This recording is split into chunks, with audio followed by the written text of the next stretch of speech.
Hello everyone, welcome to the another session of Ghatna Chakra ancient history. हम लोग start करेंगे नया चैप्टर जिसका नाम है पोस्ट मौर्यन पीरियड। इसका मतलब ये है कि मौर्यन काल के बाद मौर्य के जो राजाओं का अंत होता है, इस काल का जब अंत होता है तो उसके बाद क्या सिचुएशन होती है कंट्री की, ये हम लोग देखेंगे। The Junagadh inscription of Rudra Daman has been found at Girnar hills in Gujarat. Rudra Daman का इंस्क्रिप्शन जो है वो ब्राह्मी लिपि में लिखा गया है और साथ ही संस्कृत लैंग्वेज का परफेक्ट एग्जाम्पल है। The earliest specimen of Kanva style is found in this inscription. ठीक है, तो यहाँ पे कन्व स्टाइल की भी कुछ जो झलक है वो हम लोग देख सकते हैं। कुषाण एम्परर विम कैडफिसिस, इंपॉर्टेंट है Vima Kadphises, he introduced gold coins for regular use in India. ठीक है, तो गोल्ड कॉइन्स पहले चला करती थी, लेकिन रेगुलरली जो चलाने वाले व्यक्ति हैं वो ये जो कंट्रीब्यूशन है ये कुषाण के राजा द्वारा किया गया था जिनका नाम था Vima Kadphises. He is known as the first king who introduced gold coins. While इनके बाद जो इनके सक्सेसर आते हैं कुजुल कैडफिसिस, ये सर्कुलेट करते हैं कॉपर कॉइन्स। ठीक है, there are several varieties of Yodhe copper coins depicting a standing figure of six-headed god Kartike along with peacock on the right during the reign of Kushan rule। ठीक है, तो copper coin कुछ ऐसे ही बनाए जाते थे जिसमें कार्तिकेय भगवान की एक इमेज बनी रहती थी, साथ में उनका वाहन पिकॉक हुआ करता था और उनके 6 हेड हुआ करते थे। मतलब कि आप समझ सकते हैं जो कुषाण के जो राजा लोग थे इनका जो बिलीफ था वो इंडियन गॉड गॉडेस में भी हुआ करता था। The evidence of Yaudheya coins is found from the Purana Ashta Adhyay. ठीक है, उससे पहले भी कुछ एक टाइप है योधेय कॉइन्स का। ऐसा इसका जो एविडेंस है ये और पुराणों और अष्टाध्यायी जो कि पाणिनि द्वारा लिखी गई थी इस किताब में भी मिलता है। The circulation of golden coins in north west India was introduced by the Indo Greek Kings. ठीक है, तो मैंने कुषाण के बारे में आपको बताया। कुषाण जो था ये इंडो ग्रीक राजा हुआ करते थे। ठीक है, आए थे ये लोग ग्रीक की तरफ से और इंडियन कल्चर को ये लोग अपना लेते हैं, तो ये इंडो और ग्रीक होके रह जाते हैं। The wide circulation of these coins was promoted by Kushan emperors. तो जो कुषाण एम्पायर था वो हाई लेवल पे गोल्ड और कॉपर कॉइन्स को प्रोमोट करता है। The year of Buddha inscription of Sarnath which belongs to Kanishka in 81 AD। ठीक है, तो सारनाथ में जो स्तूप है वहाँ पे एक इंस्क्रिप्शन कनिष्क द्वारा लिखवाई गई थी 81 AD में। 81 AD लिखा हुआ है। ठीक है, this inscription was established after 3 years। 3 साल बीत गए थे कनिष्क के जो राज्याभिषेक हुआ था उसके 3 वर्ष बीतने के बाद उसने एक बुद्ध भगवान का इंस्क्रिप्शन लिखवाया था सारनाथ में। The date of Kanishka coronation is very controversial. ठीक है, तो इसका जो डेटा है वो अवेलेबल नहीं है। ठीक है, एक कॉमन कंसेंट जो है लोगों का कन्वेंशन हुआ लंदन में लोग मिले और डिसाइड किया गया कि कनिष्क का जो एक राज्याभिषेक का जो AD होना चाहिए वो क्या होना चाहिए। तो एक 78 AD एक कॉमन राय लोगों की बनी और 78 AD को माना गया। This is also known as the beginning of Shaka Samvat. Important है शक संवत, अक्सर क्वेश्चन आता है कि शक संवत की स्टार्टिंग कब से मानी जाती है, तो ये हो जाएगा 78 AD। According to Jain text के अनुसार the successor of Vikramaditya 57 BC was defeated by Shaka in 135 Vikram Samvat. ठीक है, तो ऐसा माना जाता है। ठीक है, टू सेलिब्रेट दिस विक्ट्री शक started a new calendar called शक संवत। ठीक है, यहाँ से भी हमें इसका पता चलता है कि ये 78 AD से ही जो है ये स्टार्ट हुआ था शक संवत का। ठीक है, यहाँ पे भी कुछ कैलकुलेशन करके निकाला गया है। Most of the historians believe that the Kushan rule Kanishka was its originator. ठीक है, तो शक संवत जो था ये कनिष्क द्वारा स्टार्ट किया गया था। कब स्टार्ट किया गया था इंपॉर्टेंट है, 78 AD में स्टार्ट किया गया था। शक संवत, ठीक है, ये एक तरह का कैलेंडर होता है। Currently for date and years the Gregorian calendar, ठीक है, एक ब्रिटिश कैलेंडर हम लोग यूज़ करते हैं। और अगर हिंदू कैलेंडर के अनुसार देखा जाए तो हम लोग विक्रम संवत जो कि 57 BC है, 57 BC, और शक संवत जो है वो 78 सेंचुरी मतलब 78 AD माना जाता है। तो विक्रम संवत भी यूज़ होता है हिंदू कैलेंडर्स में। चैत्र जो होता है ये पहला महीना माना जाता है हिंदू कैलेंडर के अनुसार। The dates of national calendar match with Gregorian calendar prominently, ठीक है।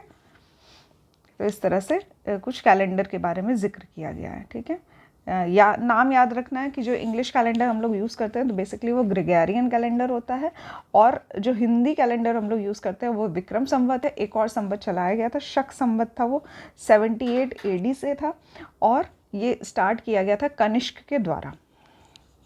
अश्वघोष जो हैं ये कनिष्क के एक बहुत इंपॉर्टेंट पोएट हुआ करते थे, और इन्होंने कुछ मेजर कॉम्पोजिशन किया है जैसे कि सौंदर्यानंद, बुद्धचरित और सरीपुत्र प्रकरण, ये भी इनके द्वारा लिखा गया है, अश्वघोष के द्वारा। वेरी इंपॉर्टेंट, अश्वघोष और उनकी द्वारा की गई रचनाएं। वसुमित्र जो थे ये भी एक पोएट हुआ करते थे, कनिष्क के ही कोर्ट में राज दरबार के पोएट हुआ करते थे, और ये प्रेसिडेंट भी बने थे जो 4th बुद्धिस्ट काउंसिल हुई थी कश्मीर में, वहाँ पे वसुमित्र जो थे ये प्रेसिडेंट बने थे।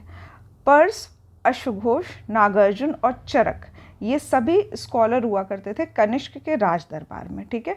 इम्पॉर्टेंट है, अश्वघोष जिन्होंने कई सारी किताबें लिखी हैं, नागार्जुन भी इम्पॉर्टेंट पर्सनालिटी थे, और चरक जो है ये आयुर्वेद में इनका भी एक बहुत बड़ा नाम है, और पार्स ये सभी राज दरबार में हुआ करते थे कनिष्क के। Charak is known as the court physician of Kanishka, ठीक है, ये एक तरह के फिजिशियन हुआ करते थे। और महर्षि पतंजलि जो कि शुंग पीरियड को बिलोंग करते हैं, शुंग डायनेस्टी के थे, ये महाभाष्य के ऑथर हैं, ठीक है। पतंजलि ने महाभाष्य लिखी है जो कि बिलोंग करते थे शुंग पीरियड को। The border of empire of Kushan dynasty was spread outside of India. Kushan dynasty जो है वो आउटसाइड इंडिया भी बहुत ज़्यादा एक्सपैंडेड थी। Kanishka was a great ruler of Kushan, the dynasty whose empire was expanded over northern Turpan of China and Kashmir to Vindhya hills and northern Afghanistan to western UP, eastern UP and Bihar, ठीक है। तो इनका जो कुषाण का जो साम्राज्य था वो देख सकते हैं कि चाइना में, साथ ही कश्मीर और विंध्य हिल्स में, और नॉर्थ में देखा जाए तो अफगानिस्तान में, और ईस्टर्न यूपी तक, यूपी बिहार तक फैला हुआ था, ठीक है। तो कुछ इस तरह का एक्सपैंड हो रखा था। इधर पे चाइना था, इधर पे अफगानिस्तान था, यहाँ पे कश्मीर भी था, और इधर की तरफ में यूपी और बिहार भी था, ठीक है। Lot of evidence regarding ports and trading centers has been found in the excavation of Periplus of Erythraean sea and Arikamedu, ठीक है। तो इनका एक्सकेवेशन होता है पेरिप्लस ऑफ एरिथ्रियन सी का, और अरिका मेडू जो है इनसे प्रूव होता है कि कुषाण जो है वो उस वक्त पे ट्रेड भी किया करते थे पर्शियन बे से और रेड सी से, ठीक है। तो इनका ईरान के साथ भी ट्रेड रूट्स जो थे वो डिसाइडेड थे, but none of the evidence describe the naval force of the Kushan, ठीक है। तो यहाँ पे मिलता तो है कि ट्रेड के लिए ये लोग समुद्र का रास्ता अपनाते थे, बट आर्मी भी हुआ करती थी समुद्र के रास्ते में, ऐसा कोई प्रमाण जो है मिलता नहीं है। According to Chinese text, Kanishka requested to marry princess Han but was denied, ठीक है। तो एक प्रिंसेस हैन या हन हुआ करती थी चाइना की, इनसे इन्होंने शादी का प्रस्ताव रखा, बट बाद में वो मना कर दिया गया था, ठीक है।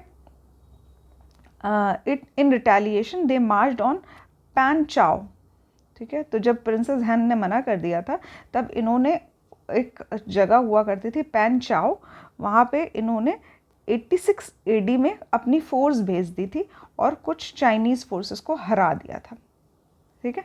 But were defeated, sorry, Chinese forces, उस टाइम पे भी चाइना जो है वो इंडिया को हरा दिया करती थी। एक वक्त था, अभी तो थोड़ा बैलेंस मेंटेन हो रखा है इंडिया चाइना के बीच में, बट उस वक्त भी जो चाइनीज़ आर्मी थी, तो कुछ ही चाइनीज़ आर्मियों ने 70,000 सैनिकों को, कनिष्क के 70,000 सैनिकों को हरा दिया था। ठीक है, तो पैन चाओ इम्पॉर्टेंट नाम है।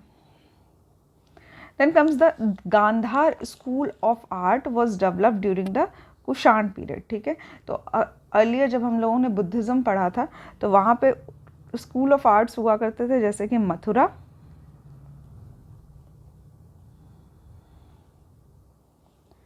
ठीक है। अब जब कनिष्क का रूल आता है तब गांधार स्कूल ऑफ आर्ट्स जो है ये भी फेमस हो जाता है। ठीक है, और they were provided adequate encouragement and protection from Kanishka. Kanishka के द्वारा गांधार आर्ट को बहुत फेमस किया गया था। ठीक है, गांधार आर्ट एक वर्जन ऑफ ग्रीक आर्ट भी है। The practice of child marriage started in Kushan period. इस टाइम पे चाइल्ड मैरिज का प्रैक्टिस जो था वो स्टार्ट हो गया था। अबॉलिशन ऑफ उपनयन in females and custom of child marriage brought them to the lowest stage of society। तो यहाँ पे देखा जाए कनिष्क के काल में औरतों का जो स्टेटस हुआ करता था वो काफ़ी कम हुआ करता था। ठीक है, ठीक है। Concerning the invaders in ancient India, the correct chronological order of Greeks. तो सबसे पहले 326 BC में अलेक्जेंडर आते हैं। ठीक है, अलेक्जेंडर लेकिन रूल नहीं करते हैं इंडिया पे, ये चले जाते हैं। फिर आते हैं शक जिनको सिंथियंस भी कहा जाता है, ये 1st सेंचुरी BC में आते हैं, 1st सेंचुरी BC में आते हैं। ओके, और फिर आते हैं कुषाण जो कि 1st सेंचुरी AD में आते हैं, इम्पॉर्टेंट है। फिर पर्शियन रूलर आता है डैरियस जो कि 522 और 488 BC में आता है। ठीक है, ये सबसे पहले फर्स्ट रूलर थे who invaded some parts of India। ठीक है, some parts of India। तो सबसे पहले जो आते हैं वो है Darius 1। According to Herodotus, Darius conquered the land surrounding the Indus River and to the desert of Rajputana and some parts of Punjab. ठीक है, तो जब डेरियस 1 आते हैं तो ये कुछ इंडस रिवर का रीजन जो है और कुछ वेस्ट ऑफ पंजाब जो है उसको एनेक्स कर लेते हैं। स्ट्रैटो सेकेंड जो है इन्होंने लेड के कॉइन्स स्टार्ट किए थे, इम्पॉर्टेंट हो जाता है, इम्पॉर्टेंट पॉइंट है। स्ट्रैटो 2 ने लेड के कॉइन्स स्टार्ट किए थे। The tenure of this Indo Greek ruler is considered from 25 BC to 10 AD। ठीक है, स्ट्रैटो 2 हुआ करते थे। फिर आते हैं पुष्यमित्र सुंग जो कि लास्ट मौर्यन रूलर जो था बृहदत्त को ये बृहदत्त की हत्या कर देते हैं और उसके बाद शुंग एम्पायर, शुंग डायनेस्टी की स्थापना करते हैं 184 BC में। Ayodhya inscription gives the information that 2 अश्वमेध यज्ञ perform by the king Pushyamitra सुंग। ठीक है, तो एक अयोध्या का इंस्क्रिप्शन है जो कि बताता है कि इन्होंने 2 अश्वमेध यज्ञ जो थे ये परफॉर्म किए थे। Satavahana dynasty was the most powerful after Mauryas in south. ठीक है, तो सतवाहन डायनेस्टी जो साउथ में हुआ करती थी वो जिस तरह से नॉर्थ में मौर्य एम्पायर बहुत पावरफुल था उसी तरह से सातवाहन भी साउथ में बहुत पॉपुलर हुआ करते थे। ठीक है, according to Purana, Sindhuk, Simuk and Siprak establish the Satavahana dynasty. तो इस इम्पॉर्टेंट है सिमुक का नाम अक्सर लिया जाता है, वो was the founder of Satavahana dynasty. तो सिमुक जो थे वो फाउंडर हुआ करते थे, लेकिन अकॉर्डिंग टू पुराण 3 लोगों ने मिलके, 3 नाम है एक ही व्यक्ति के। ठीक है, पुराणों के अनुसार सिंधुक, सिमुक और सिप्रक एक ही व्यक्ति का नाम है, 3। इन्होंने सतवाहन डायनेस्टी की स्थापना की थी। ठीक है, यहाँ पे सिमुक सबसे अक्सर कॉमनली यूज्ड नेम है। After the assassination of Kanva king Susharma. ठीक है, सतवाहन डायनेस्टी की स्थापना कण्व के राजा, कण्व डायनेस्टी हुआ करती थी, उसके जो लास्ट राजा थे सुशर्म, इनकी हत्या कर दी गई थी सिमुक के द्वारा और फिर सतवाहन डायनेस्टी जो है वो इस्टेब्लिश हुई। देयर आर 30 और 31 Satavahana ruler mentioned in Purana, out of which 29 are in Matsya Purana. ठीक है, तो पुराण जो हैं उनमें इनका वर्णन मिलता है। मत्स्य पुराण में 29 राजाओं का वर्णन मिलता है। The actual capital of Satavahana was located at Python और प्रतिष्ठान। ठीक है। तो प्रतिष्ठान जो थी वो इनकी कैपिटल हुआ करती थी। Although there initial capital is believed to be Amaravati, ठीक है। तो पहले माना जाता है कि अमरावती इनकी कैपिटल हुआ करती थी, बाद में प्रतिष्ठान या पैठन जो है वो इनकी एक्चुअल कैपिटल बन गई। According to Purana, the founder of Satavahana dynasty is believe to be king Simuk, जिन्होंने कण्व के राजा सुशर्म की हत्या कर दी थी। Susharma conquered the region around the Krishna, was brother of Simuk of Satavahana, ठीक है। तो ये जो सुशर्म हैं ये बेसिकली भाई हुआ करते थे सिमुक के, और इन्होंने इनकी हत्या कर दी और इन्होंने डायनेस्टी का नाम जो है वो बदल के सतवाहन डायनेस्टी कर दिया। The son of Krishna and successor Satakarni was the first to hold the title, ठीक है। तो सतवाहनों में ही दूसरे राजा आते हैं, सतकर्णी नाम रहता है, ये टाइटल रहते हैं सतकर्णी का।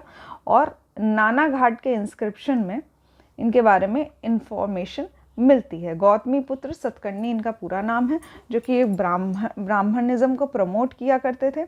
इन्होंने इंटर कास्ट मैरिजेस को परमिट नहीं दिया था, उसकी मनाही हुआ करती थी कि इंटर कास्ट मैरिजेस नहीं होगी।